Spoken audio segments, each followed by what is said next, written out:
my partner and I were working the business, but we were working 70 hours a week. Whether it's financially rewarding or not, in itself, that wasn't sustainable. I'm Dani Valent, and this is Dirty Linen, the podcast that takes the issues the hospitality industry finds hard to air in public and shakes them all about. This week on Dirty Linen, we're talking about hospitality business models. What works, what doesn't, what's harder than it used to be, and how can COVID be an opportunity to do things differently for the better? Tim Mann is the man who killed brunch. His all-day cafe, bar and restaurant, Grub, in Melbourne's Fitzroy, reopened after the shutdown without an egg or an avocado on the premises. He's used the pandemic as an opportunity to reconsider every single part of his business and to see if he can't make it work for him, not just as an enterprise, but as part of a fulfilling life that's not all eggs, avo and alt milk. Tim, hello. Thanks for being with us. Hello to you. Not a problem. So tell us what sort of place Grub is. Well, Grub started off originally as my home, or our home, me and my partner, and then it was too big as a home, so we really just started to operate as a venue, I suppose. Food and beverage became an adjunct to the venue. It was really just a space that we were growing things because it was a greenhouse. Then we put the van on there to basically have a coffee machine. And since then it's grown into, I suppose, yes, a venue, but more ostensibly a cafe, restaurant, bar. It's a very particular place. I mean, the outdoor area is as big as the indoor area. There's still the van out the front. And I mean, for me, it's always had a great community feeling. It feels like a place where things happen. It's not just a place where you come for something to eat and something to drink. And I remember, I guess it's last year, having some delicious sardines on toast in the garden. And yeah, there's dogs and people, and it just feels very welcoming. I'm personally a little bit suspicious of the word community, but having said that, I think it's the word that we use a lot in respect to the venue, in respect to how it accommodates various needs and so forth from our locals or our tourists or our friends. But yes, it is that place. Why does community make you suspicious? Because I just think it's an overused word, and I think I think if we just used the word us rather than community, it might be simpler. Yeah. Do you think maybe the fact that there's this idea of community and responding to people that come to the venue also means there's a pressure to be everything that they want you to be? I think that there is a pressure for that, and everybody takes or needs from it what they want or need, if that makes sense. So another word that you could use is stakeholder. So if you're a supplier to the venue, you've got a different requirement from that venue to if you're a customer. And if you're a customer, you might be an elderly person who wants to find out about plants and have a tea, a herbal tea, or you could be having a wedding, in which case you're having a full-on family celebration. So they're completely different requirements, but having said that, hopefully the venue can meet all of those, diaspora of need. So do you feel that you were doing that a bit too much though? Because what you were doing then, which was, all day, every day. I definitely feel that the venue was under pressure to be all things to all people at all times. As a consequence, we were open 7 days a week. We were open from 8 a.m. till 10 p.m. It's a big timeline. It's a big machine to operate. And sometimes I definitely question whether we were delivering anything the best that we possibly could. Certainly, COVID has required, I think, the industry in general and probably individuals as well to sit back and go, okay, what are we trying to do here and how are we going to achieve it? We've certainly done that as an operation, and the all things to all people at all times, just privately, it just smacks a little bit of entitlement. And I think that we could be a little bit more sincere in our endeavours to simplify things and rein it back a little bit. When you say entitlement, do you mean that, like, who are you to say that you can be all things to all people? Exactly. I think it's a little bit that, but I also think that fundamentally we're in the middle of Fitzroy. We're definitely a well-off society, and there are massive demands that come with that. Even if we just start looking at dietaries, is dietaries an act of entitlement or an act of empowerment? I'm not the person to answer that, but it definitely is a huge controlling factor of what it is that you have to offer. Yeah, it's interesting. I was chatting to Duncan Valgamood from Africola in Adelaide yesterday, and he said it's so interesting, like in the whole of coronavirus, like the whole of shutdown, when we were doing takeaway, we had one vegan. Oh, really? Like no, there were no dietaries. Yeah. It was like suddenly everyone was back to basics, and I guess whether it was that they just wanted to eat their comfort food that they'd grown up with, but whatever it was, like, yeah, they could eat everything again. It's very interesting. It is interesting. I mean, I don't want to belittle, a celiac or making some dietary choices or even recognising your own place within the food chain, and you make choices accordingly. But it does. I think, to be frank, it does come from a sense of entitlement. Yes, that you can make those choices. Yes, that's what entitlement is: having the choice. Yeah. So let's pull back a little bit, because when we spoke last year, when I wrote my review, you're all about the sardines and the other delicious things I had. When we were chatting for that, you spoke of hospitality as broken. So can you talk about that? What do you mean? I think hospitality is broken. This is pre-COVID, because we also talk about a thing called sustainability. And the industry was basically surviving or barely surviving on what I refer to as an unsustainable model, because it relied on work power that was just either not being paid for or not being rewarded in any shape or form. So my partner and I were working the business, but we were working 70 hours a week. And ostensibly that's just not, whether it's financially rewarding or not, it's also just not emotionally sustainable, that you're giving all of that and you don't have a life-work balance. And just that one ingredient, you can look at sustainability in a whole range of different areas, but in itself, that wasn't sustainable. And in that sense, I think it's broken. Okay. Well, you had a pause that was forced upon you with shutdown. I mean, what would have happened if you hadn't had that and hadn't had this forced opportunity to reconsider?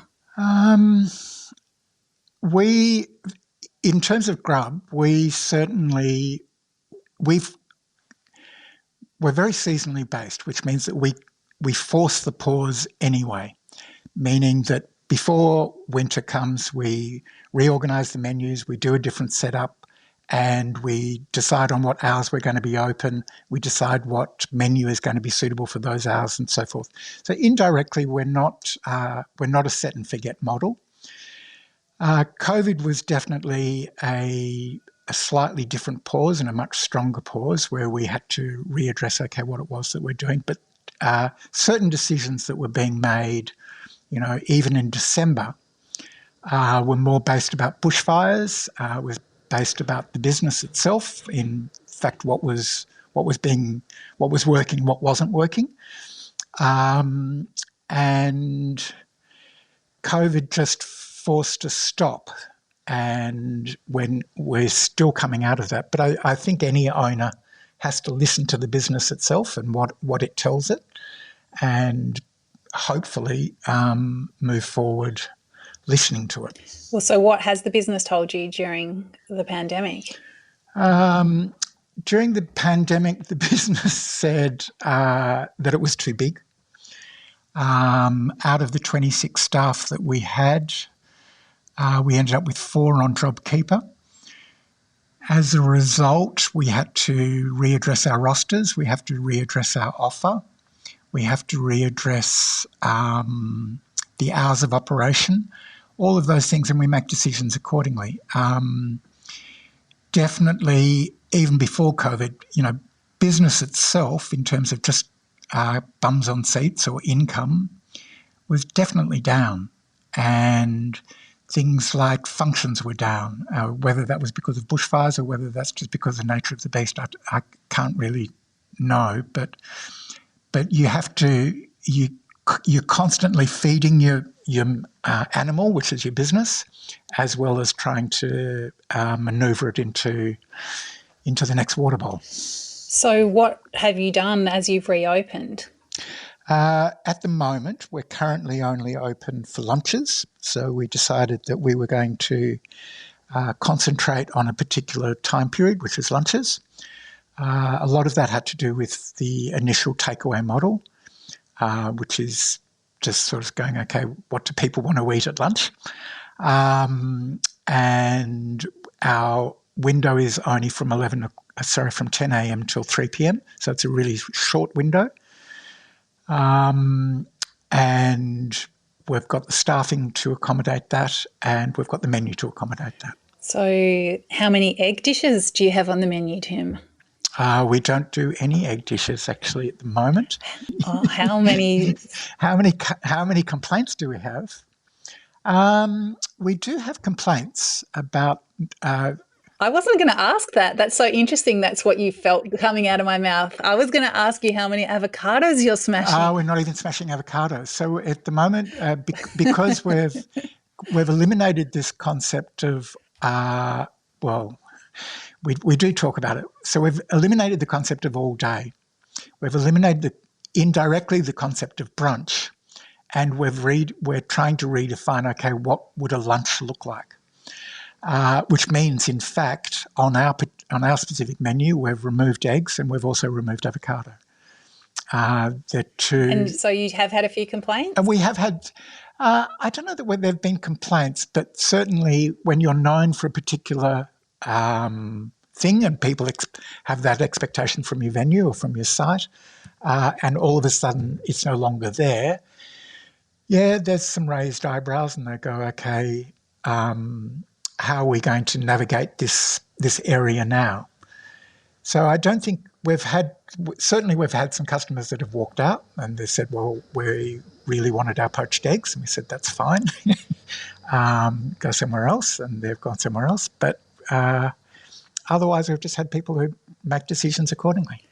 And, I mean, was it that you had to have not only soy milk, but almond milk and oat milk that really killed brunch for you? Coffee is tough. Coffee is really, it's a very personal thing. So when we're talking about this notion, first of all, coffee it's every day. It's a $4 spend. It's very personal. So it's a long black, it's a short black, it's a ristretto, it's a macchiato, it's a magic. It's just the computations of that choice are astronomical and very personal and very specific. And just in order to deliver that to what would be referred to as modern standards is very, very costly. And yeah, that indirectly sort of took us away from that breakfast scenario. I think the other thing that takes you away from breakfast scenario is the willingness for people to spend money. So smashed avocado, really, it's limited to what a customer is likely to spend on that. And you can trick it up however you want, whether you've got sherry vinegar or you've got pomegranate or you've got goat's cheese or you've got sunflower seeds, whatever is the add-on ingredient, it'll still cost you. It'll cost you in terms of your chef. It costs you in terms of your supply chain. You have to constantly be making it. It's not going to hold that well in the fridge. And those are all costs that you have to consider. And so how have you crafted your lunch menu to be a bit smarter and to be a bit more business minded? We've certainly limited it, so it's a much smaller menu. Generally, our menus would sit at around about 15 to 20 dishes. I think currently we're sitting at around about 12. We do have some mains on there, so we've got a kangaroo stew, for example. We've got a marrow stew. We've got 3 toasties, but in fact today we've just said that we're now only we used to have sandwiches available in the cabinet to take away. We've just removed those cold sandwiches, and they're only going to be made to order. Again, because you want to limit the wastage and you want to limit, things that aren't working. Okay. And how is it going? How are you feeling about things? Nervous. I feel positive in some respects because we feel a little bit more in control, and we don't feel like we're quite so much. I suppose we've reduced our overall costs. We've reduced our the demand has been reduced. Indirectly, that's reduced our stress. It doesn't mean that we don't strive to deliver a good product at a good time, and it's being well received. It certainly has been well received. Yeah. Have you got a target of hours that you want to work per week in your business? Me personally, yeah, I would say a 38-hour week sounds about right. So that's pretty much halving what you used to do before. Yeah, it is. I would say that we're heading towards that. It's hard to know how you define work. Like, for example, I do the garden. So because I do the garden, I'm watering the garden. It takes me about 2.5 hours to water the garden every week, roughly. Do I clock on when I'm doing that work? No, not necessarily. It's work. It's work that I could be watering my own personal garden that I'm not doing. But it's definitely part of our venue. It's definitely work. There's been a lot of hospitality people who are sort of noticing the fact that they've got more time, whether they're using that to sleep or to spend with their families, or to, just walk around in the world. Do you think that, have you heard that as well? Yes, I have, definitely. Definitely. There's that's across the board. Everybody has been. In fact, almost everybody I speak to, they go, I just can't believe that we've got some time to, watch Netflix. I'm amazed that I've got time, in fact, to cook dinner. Wow. It's quite extraordinary. Yeah, it is extraordinary. In that sense, it's been a blessing. So interesting. So what do you think people could take from your experience when they think about their own businesses and how they might reshape them? I always think, I don't believe that anybody who runs a business doesn't do this, where you have the ability just to be able to step aside, look at it with new eyes, with a new vision, and just maybe drive down a different lane or turn it in a different direction. I think most business owners do that. And something like COVID is certainly a great opportunity to do that. I mean, to me, it feels like you had the opportunity to really stand back and think, who are we? Who are we as people? Who are we as a business? And how do we best express that? Definitely. I think there's always, the magic questions, who you are and how you define yourself. Why you are is a really good question. So why are we doing what we're doing? Why am I watering the garden? Why am I picking up takeaway containers from Coburg? And what are we trying to achieve? Yeah, it's how we deliver that. You're always asking those questions, always. How are we paying the bills? What does a customer want when they get here? Where are they going to sit? Why are they going to sit there? They're questions that you're constantly asking yourself. So what's your ultimate why for Grub? Why does it exist? Oh, this, yeah, I don't know that I found the answer. Sometimes I think we're working for the landlord. Sometimes I think we're working for our supply chain. And sometimes I think we're working for our customer base. And I think the answer sits somewhere in there. I definitely get some personal enjoyment out of it, but I've spoken to you before about those nanoseconds. They're only nanoseconds, but they're very, very worthy nanoseconds. It's a hard business. Tell me about some of those nanoseconds. Relate a few for me. The nanoseconds are when you can look across a room and it's got a certain energy in it and it's got a hum and things are in the right place at the right time and there's a sense of peace and there's a sense of satisfaction. And they're nanoseconds and it's really rewarding. I love those moments, and I think when I was just staying at home all the time, those are the moments that I missed, you know, from a diner's perspective, where just that feeling of everything humming and that you're in the middle of something but you're also part of it, and that's correct. Yeah. That's beauty. That sense of what I call it is beauty. It's a sense of engagement. It's a sense of belonging. It's a sense of being a part of something that's greater than itself. And yeah, I do think that in hospitality we strive for those moments. And if you don't achieve them, I reckon it'd be even tougher. But I think whether you're a chef or a waiter or even a customer, I think that's what you're looking for, a sense of connection, I suppose, and a sense of being at one. I wonder, as you do less, like you've opened for fewer hours and the menu is more tightly focused, I wonder if that means you'll be able to have those nanoseconds more frequently. I suppose, you know, in one sense you think, well, the longer you're open, the more of those moments you're going to have, but actually it might work the opposite. No, you're right. It doesn't work like that. And you can't, sometimes it might be at 8 p.m. at night when the bride enters.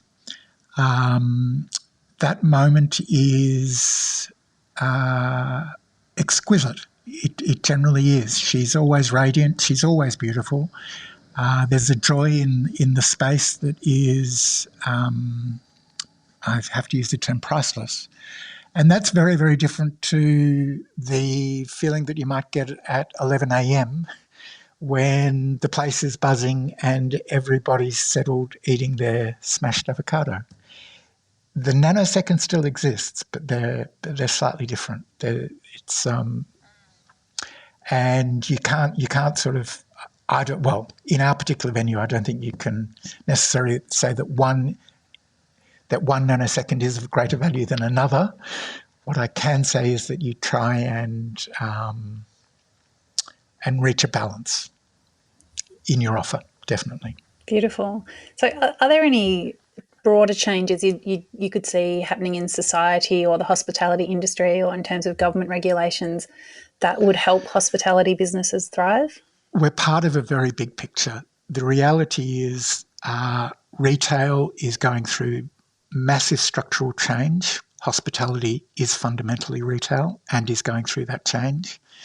The changes in terms of the gig economy are really, really white-anting the industry, I believe. The race to the bottom in terms of your price points is white-anting the industry, and that's really tough.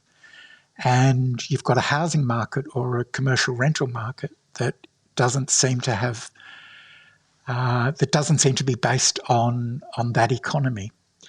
And so the hospitality is kind of stuck. It either has to get a great rental deal moving forward, or it will have to get support economically from its customer base, which means raising prices.